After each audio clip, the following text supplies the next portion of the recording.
Flying Delta from Atlanta to Europe lands you a treasure trove of options in terms of the aircraft you can fly on. You could opt for the ultra-modern Delta A350-900 and fly to Rome. You could go with Delta's good old reliable 767-300ERs, or you could be like me and choose to fly one of the oldest and rarest aircraft types in Delta's fleet, the 767-400ER. What's it like flying an aircraft that's due to be retired in just 5 years? Join me as I fly on a Delta 767-400 to Munich.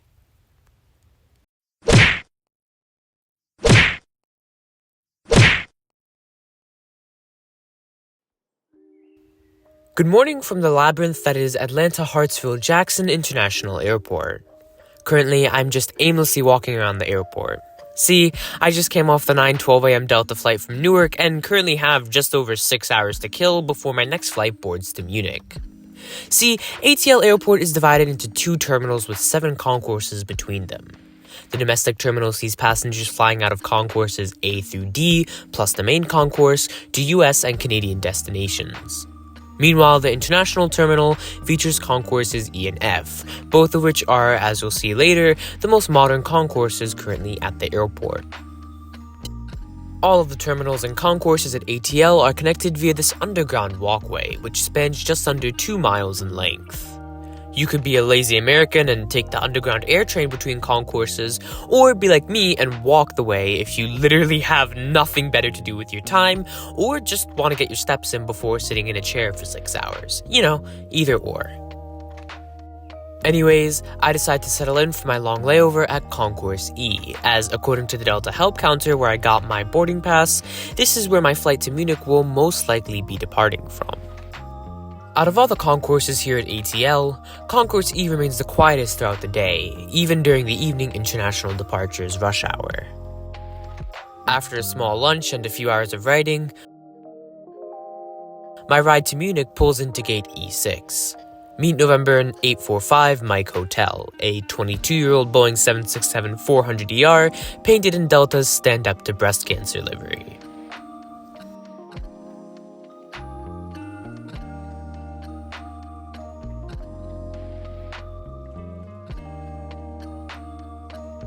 Ooh, mood lighting. Anyways, waiting for me at seat 55G is actually quite a large IFE screen for such an old aircraft. Below it is the standard tray table.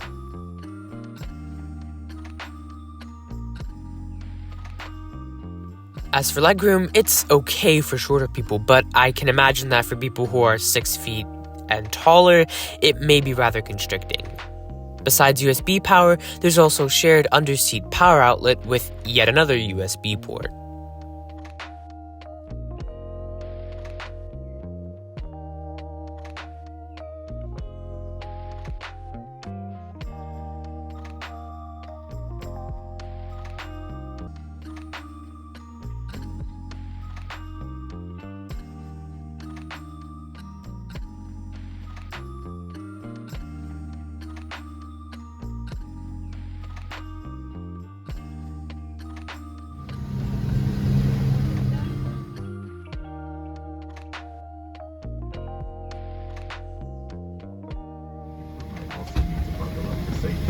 We appreciate your understanding of our service.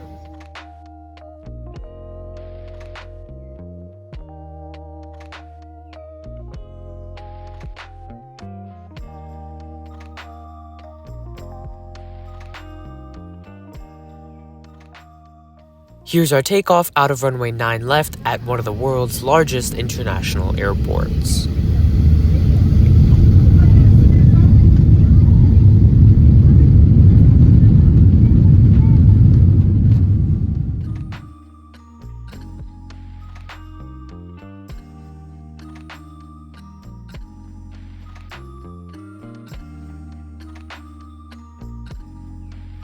Okay, so one thing that I noticed right after takeoff is that the 767 climbs slow. Like, where a 737 would already be at like 10,000 feet, this aircraft's just cruising along at 2,000 feet, climbing maybe 500 feet a minute in altitude. Like, this is a very slow climbing aircraft.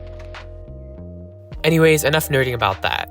Since the last time I flew on Delta around 7 years ago, the airline has significantly updated its 767 economy class product, installing new IFE screens and mood lighting. Speaking of IFE, these screens are extremely responsive and feature tons of movies, TV shows, and other entertainment options. You definitely won't get bored on a 9-hour flight like this one. An hour after takeoff, the flight attendants came on the PA saying that they had to reset the entire onboard IFE system since many people on the flight, including me, were having trouble with our screens freezing and just generally not working. After a reset, my TV worked good as new. Although imagine raw dogging a 9-hour flight to Munich, now that is crazy.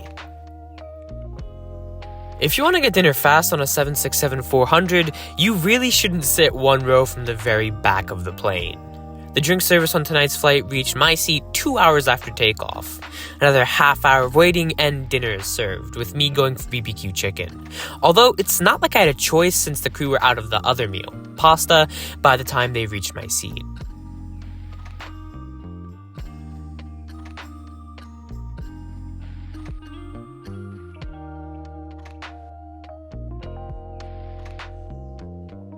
Unlike my last flight on a Delta 737, this 767 is actually equipped with Wi-Fi that actually works, although the system to connect is a bit finicky.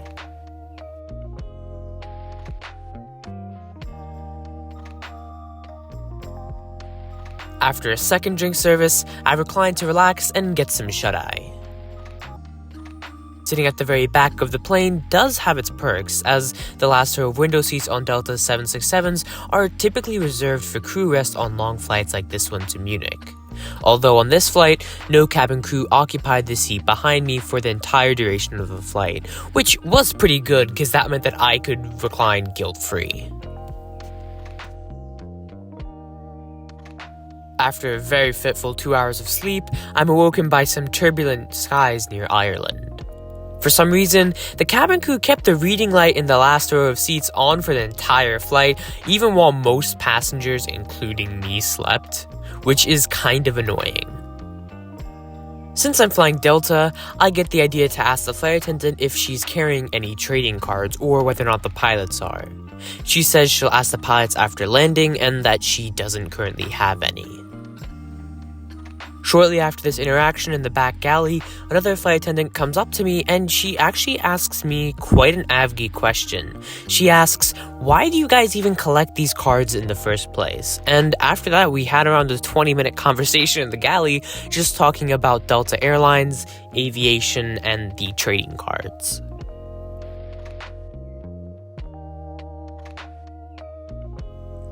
As we fly over London Gatwick, a breakfast calzone is served. While this is tasty, I don't really like eating what is essentially a hot, cheesy pizza bread at 8 in the morning. I much rather prefer United's offering of a small yogurt and pastry. Anyways, along with this calzone, I get myself some coffee with the drink service. So, is Delta worth flying between Atlanta and Munich? Well, it's the only option on this route, so yes. But besides options, Delta really did a good job with their economy class on its 767s. Despite these aircraft nearing retirement, they still feature amenities that Lufthansa Group carriers such as Swiss, Austrian, and Lufthansa themselves still lack, such as underseat power outlets and actual decent quality earbuds. While I did find the dinner on Delta to be rather lacking, it was still quite filling. Overall, I would recommend Delta for you to fly transatlantic if, of course, you have the money to fly on America's most expensive transatlantic carrier. Thanks for watching this video. If you would like to see more content like this, please like and subscribe. It really encourages me to continue making videos. Anyways, thank you for watching this video, and I'll see you in the next one.